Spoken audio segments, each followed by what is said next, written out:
Good morning, good day, and good night to people who still have voice boxes. I'm Kason. I'm joined by my victimless crime partner. I fucked that one up, but you know what I mean. Patrick, right over here. So, Patrick, what are we doing tonight? So this is cool. For those of you that don't know, we have a Discord server, which is like a chat and voice communication community thing.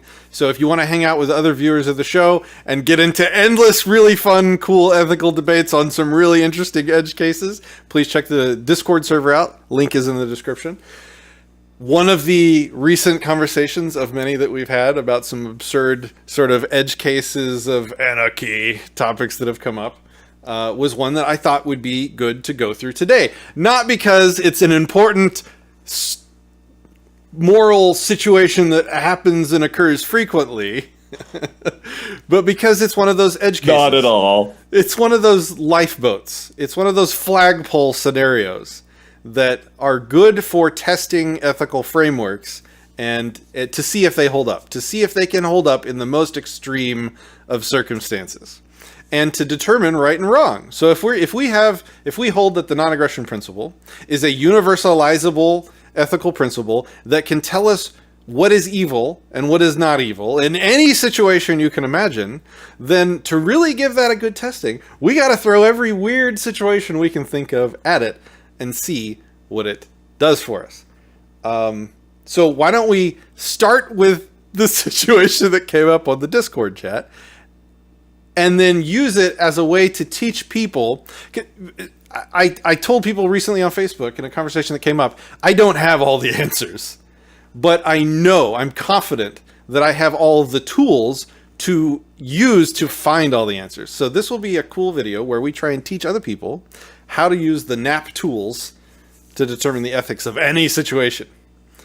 Kason. Disclaimer, the NAP is the non-aggression principle, Yes. which is the initiation of the use of force is always wrong for those of you who are new to the channel. Over to the Discord. So, AnCap 101 40 by 100 says, at Patrick, is it a NAP violation to make your doorbell a bomb that kills someone if they press it? So That's what they wrote. So this is a normal thing where almost any human's knee-jerk reaction would be, of course it's a NAP violation. You're murdering someone. But the objection to that would be, it's my property. I should be able to do whatever I want on my property as long as I'm not hurting anybody. And if I, by God, want to make bomb doorbells, then it's my property. Who has the right to stop me from building doorbell bombs on my property? If somebody trespasses on my property without my consent and rings my doorbell, well, they're trespassing. If they walk on my property and get injured without my consent for them being here, then it's on them if they get injured. So if I build bomb doorbells and they walk on my property and blow themselves up, that's not on me. It's my property. To which the other side would respond, but it's a doorbell, and everybody knows that doorbells are there to announce your presence when you want to visit somebody. You don't give the mailman explicit consent to walk on your property. You don't give your neighbor, there's an expectation. Hold on. I'm gonna let you finish. Patrick. But I don't give the mailman consent to walk fucking nowhere. I give the mailman no consent. I'm just trying to argue the other side, which would be like, it's like a societal norm. Like a doorbell is like sort of an invitation to, that's how you want people when they come on your property. You want them to walk up and announce themselves with a doorbell. So it's like, it's understood. It's understood in the society we live in that if your neighbor wants to come visit you, the proper way of doing that is to walk over and push your doorbell. That is how they get consent to be on your property. That's how they walk up and make the request. They walk on your property, they ring the bell, and you answer the door, and you're like, no, hippity hoppity, get the fuck off my property. And if they stay, then you can attack them. So, this is an interesting ethical situation that will never happen in the real world. No one's building doorbell bombs. That's not what's important here. The important thing is can the non-aggression principle be used to answer the question of, is it evil to build a doorbell bomb that someone blows themselves up with when they walk onto your property? And everyone's knee-jerk reaction is, of course, that's a breach of the NAP to blow somebody up that rings your doorbell. I'm going to disagree, and I'm going to show you how I think the non-aggression principle needs to be understood and needs to be applied to things. And then I want to also show you how society and expectations of the communities you live in get layered on top of that later and might modify it after the fact. The thing that I don't think a lot of people understand about the non-aggression principle is you start with first principles, which we're not going to get into in this video. That's another 30-minute ordeal. So we're going to start basically at the non-aggression principle, but you need to understand that below that, starting with simple things like you and I both exist, we build on very, very simple logical concepts to reach the non-aggression principle being a universalizable, reciprocal ethic. That means it's an ethic that can apply to all people in all times, in all places, and all species. It's universalizable, which means it can function everywhere all the time, no matter who is involved in the situation. So that's our foundation for this particular talk today. But what has to be stated is that when we're working at that level, we are below the level of your community standards. We're below the level of general agreements amongst your neighbors. We're below the level of law, certainly, and the state's rules, and we're below the level of even like your consensual agreements with other people to a point. So we're down here. You have to sort of discard society, community, what's commonly understood. You have to discard anything that isn't universal about the situation to examine the actual nappiness of the action in question. So one way to think about it, and this isn't a perfect analogy, but it's like you have to get rid of the city, get rid of the town, get rid of the HOA, get rid of the neighbors. Imagine there's only two people in the world, alone on an island, with no preconceived notions, agreements, or discussions about anything. And they both... Can I be one of the people and you be the other one, just for the sake of this example? Sure. The last two. Yeah, but you got to come up with a funny name for yourself. Chinagadingadank-o. That sounded a little racist. Just kidding. Chinagadingadank-o? That sounded racist? It was probably racist to think that was racist. So, it's raceception. Okay, so you own a house on your side of the island, and I own a house on my side of the island. Fair enough. I'll be over here. I have a thing for doorbell bombs. You do not have a right to stop me from building doorbell bombs. We can't even assume that you would know what a doorbell is in this scenario, because that builds on societal expectations and removes the universality from it. Do you have the right to use force on me for building and installing a doorbell bomb? It's my property. No. And I'm not initiating force on you. Right. You can't initiate force on me. You didn't steal the gunpowder from me. You didn't do any of that. So no, absolutely not. It's your property. Right. Hippity hoppity. And if you don't know any better, let's say you're completely innocent in your ignorance and you trespass on my property and push a button that you see in front of my door and explode, then you'd actually be responsible for the damages to my property from the bomb going off, not the other way around. So it's all the other stuff that we add, like the common decency amongst humans, like the understanding amongst the people in my neighborhood that we're not going to create dangerous situations which might blow people up. The law that we function under now, which would definitely criminalize any type of thing that could be construed as a booby trap, and would certainly prosecute you for murder, I'm sure, for doing that. These are things that, it's like the common sense, the common decency. This is all stuff that you layer on the NAP after the fact. But the NAP still determines is it evil? Can you initiate force on somebody for that? And the answer is no. If I want to build doorbell bombs, that's not an initiation of force. That means that Kaysen can't attack me for building and installing a doorbell bomb on my property. Now, Now we add all those layers back on. Now we're in modern times. I'm in a big city. I have hundreds and hundreds of neighbors. It's commonly understood that doorbells are what's used to announce your presence on property. It's commonly understood that you're not going to get charged for trespassing or attacked for trespassing for walking up to somebody's door and ringing their doorbell. Sometimes I wish it was. That we keep the marketers away, right? But you layer all that stuff. Put up a no soliciting sign. Solicitors not allowed. You could do that. No solicitors, no trespassing signs. So other ways to test this scenario are like, okay, so let's move the doorbell away from the front door. Let's say that I'm like a famous actor or a rich person, and I build a wall around the outside perimeter of my property with a gate in it, and I put the doorbell outside the gate. And my house is in the center of the property, and it's got its own door with its own doorbell. So if somebody hops over the wall and runs to my house and rings that doorbell, now are they trespassing? Because they hopped over the wall. Like, does that change it? I think most people would say, well, yeah, they're trespassing now. They definitely hopped over your wall. They're ringing this other doorbell over here. Another thing that a lot of people it would change the situation in a lot of people's minds would be if I had a big, hairy, no trespassing sign, violators will be blown up sign in the yard. Because little stick men blown into bits on it, just kind of flying around off of a landmine, because that's what you do. You build doorbell landmines. Right. So, but the thing to point out, though, is that all these solutions are to handle the objections to this rule from those societal and cultural and community layers that are on the top of the NAP. And those don't apply when determining if something is evil or not. Evil is determined by whether or not you can attack somebody for taking that action. That's what the non-aggression principle tells you. Can you attack a person for doing that thing? And no matter how many layers you add on top, that part does not change. You can never ethically attack someone if they aren't threatening you.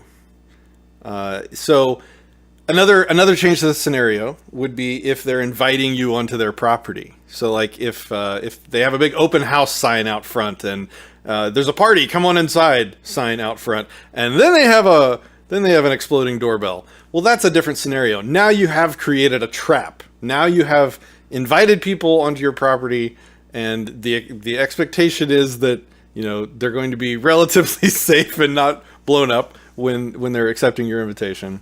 So now we have a different scenario. The final point I wanted to make about how to apply the non-aggression principle is to run it through tests that look for things that aren't universal. If this concept called doorbell, has that always existed? Will that always exist? Does everyone in the universe, aliens included, understand what a doorbell means? Understand the thing that I feel like I can just walk over to my neighbor's house and ring their doorbell if I need them? Is that a thing everywhere in all times and all places? No. That's not universalizable. That's not universal. So that should be your first like inner warning flag that you've stepped out of the realm of universal ethics, and you might be in this other realm of aesthetics or this other realm of, what's expected of a decent person, but you can't attack someone for. What else? Can you think of anything, Kaysen, anything else in this scenario that isn't universal? Well, I actually wanted to read something from the Discord chat. Yeah, do it. I wanted to read it as a dramatic reading. If you could take me full, that would be, thank you. So this is from Mr. Hodel. This is after a large number of messages have been exchanged in the sphere of doorbell booby traps. One day after AnCapistan was established, a man known as AnCap 101 rung the doorbell of a man known as Mr. Hodel in order to alert him that his smallpox-infested watch had fallen out of his window into the neighboring property. Unfortunately for AnCap 101 and everybody else on planet Earth, Mr. Hodel was big on self-defense and a master in the arts of stretching the nap's limits as far as they can possibly go. And AnCap 101's ringing of the doorbell immediately led to Mr. Hodel's 64 McNukes exploding in unison. So, all of that to say, feel free at any time, people, to join the Discord and free me from this tyranny as quickly as possible. You too could participate in the madness that is the Discord. But it actually, those two guys, they're great. They ask some questions that make me scratch my head. Say, I have such a fuck you reaction to this, I don't want to answer, but then I gotta answer anyway. Like, is it ethical to place doorbell booby traps out and about? Yep. And so another thing that we have to close on is we have to reiterate every single time we talk about this stuff. The line between what is evil and is not evil is, can you attack somebody for it? Once we've determined that it's not evil and you can't attack somebody for it, that doesn't mean it's not really shitty behavior. That doesn't mean that person deserves to ever be associated with by anybody. It doesn't mean that that person still deserves to be able to buy and sell groceries at the grocery store, or buy gasoline, or leave their property and walk on other people's property. Like, certainly, it might not be something you could attack somebody for if they made a doorbell bomb and somebody rang it and blew up. But it would be such a terrible, aesthetically terrible, disgusting thing for somebody to do that I'm sure in any society that person would become an absolute pariah. They would be ejected from every meaningful group of anyone. No one would talk to them. No one would associate with them. No one would do business with them, buy and sell. They wouldn't ever be able to sell their house. They'd probably not even be able to buy groceries to feed themselves. They probably wouldn't be allowed to step off their property onto other people's property ever again. They would basically imprison themselves by being disassociated by the entire world. So it's not to say that it's cool to blow people up with doorbells, but it's also important to realize that the aesthetic stuff, the disassociation that comes from living in society with other people, is different than, can I attack somebody? That asshole, that not really murderous asshole, almost murderous asshole. So close, but he's still ethical, but just by a thread. It is his property, and he is not threatening others by building. He has the right to make really dangerous doorbells. It may be really dumb and really scary and a really bad person for doing so. And you could push it even further. You could say that, like, all of Phoenix, Arizona, the people that live there chose to agree to a different societal standard in which everyone has doorbell bombs because they just really don't like solicitors. And that's fine. They're very agoraphobic there. They have to stay inside with the AC because it's very hot, But if you're out, it's not because you're trying to sell something. It's because you are the devil and you're coming to claim someone's soul. So it's actually self-defense. And they would instantly get a worldwide reputation for being the city where you don't ring doorbells. Yeah.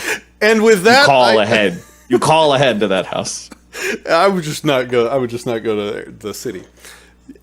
And with that, thanks for watching. Like, subscribe. No, Patrick, don't sign off yet. Don't do it. Okay, what's up? Don't do it. Don't do it. What? Take me full. Me full. I have taken Make me full. Big. Look at this. I just wanted you to reevaluate everything you have said thus far. Yes, sir. My name is Ron, and I'm with Texans for Governor Greg Abbott, and I was curious if I could ask you a couple questions. So, Patrick, what then? Exploding doorbells? It's still ethical. Might be necessary.